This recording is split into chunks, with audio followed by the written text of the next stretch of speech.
Bueno, me parece muy pertinente lo que ha tocado José, porque la relación con Colombia para Ecuador es importante, hay un fluido intercambio comercial, hay temas humanos, refugiados, temas de seguridad, y más allá de los episodios últimos, me da la impresión que, incluso por encima de las diferencias ideológicas que pueda haber entre el presidente Uribe y usted, hay como una disposición anímica, una atmósfera para ponerse de acuerdo, mantener las diferencias, que es algo además legítimo, pero ponerse de acuerdo en ciertos temas para tratar este tema, como la presencia del presidente Uribe en Montecristi. Entiendo que ha habido un diálogo, no sé si fue en Buenos Aires ahora último.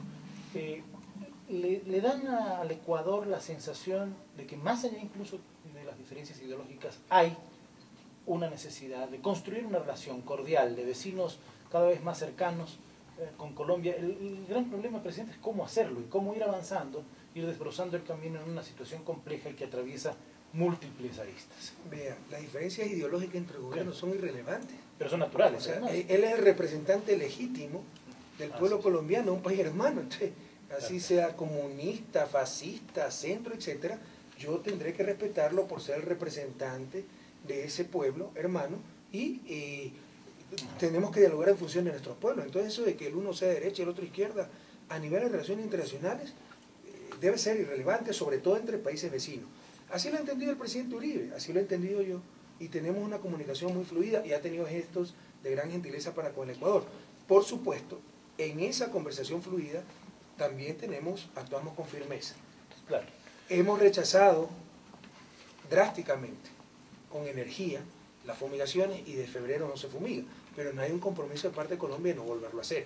Esperamos ese compromiso.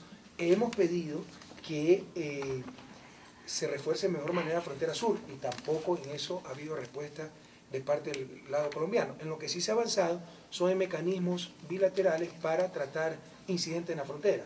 Que de repente reventó una granada del lado ecuatoriano, ¿quién fue? El lado colombiano, ecuatoriano, enseguida se reúne la comisión bilateral para investigar los hechos. Pero hay una comunicación bastante fluida con el gobierno colombiano, al igual que con todos los gobiernos de Sudamérica, pero obviamente es muy importante esa comunicación fluida entre países vecinos, en este caso Colombia y Perú también.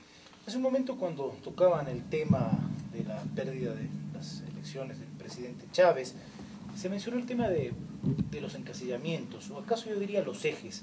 Y mucho se ha dicho en este año que si Ecuador, el presidente Correa, se ven más identificados con el eje radical del continente, el presidente Morales, el presidente Chávez, no sé si el presidente Ortega o alguna influencia incluso del presidente Ahmadinejad de Irán, se ha llegado a mencionar, ¿no es cierto? O si, por el contrario, se podría estar más cerca de otros mandatarios, como la señora Kirchner ahora, la señora Bachelet, Lula. ¿Usted ve esos ejes tan así, se entremezclan?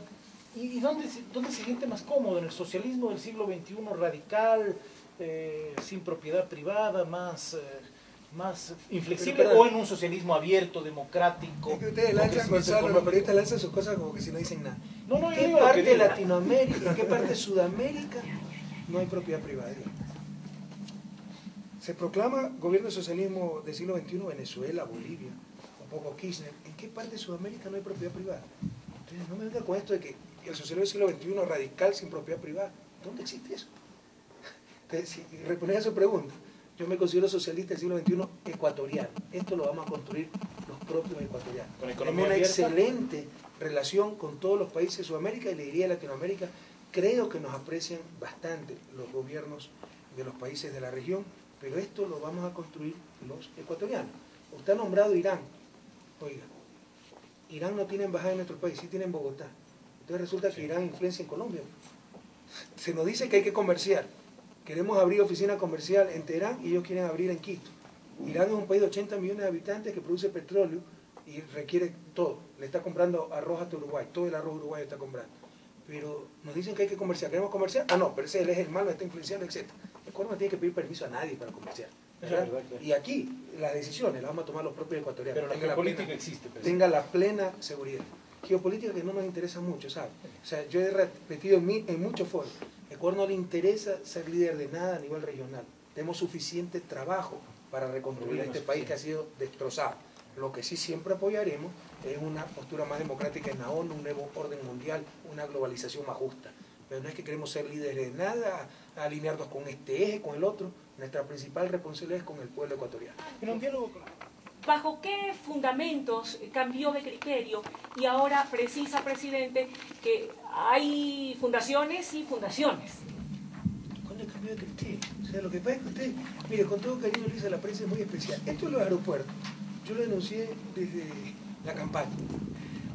Hice un viaje por Europa, en Murcia, me parece, hice la rueda de prensa, anuncié que eso se había tratado en Bruselas.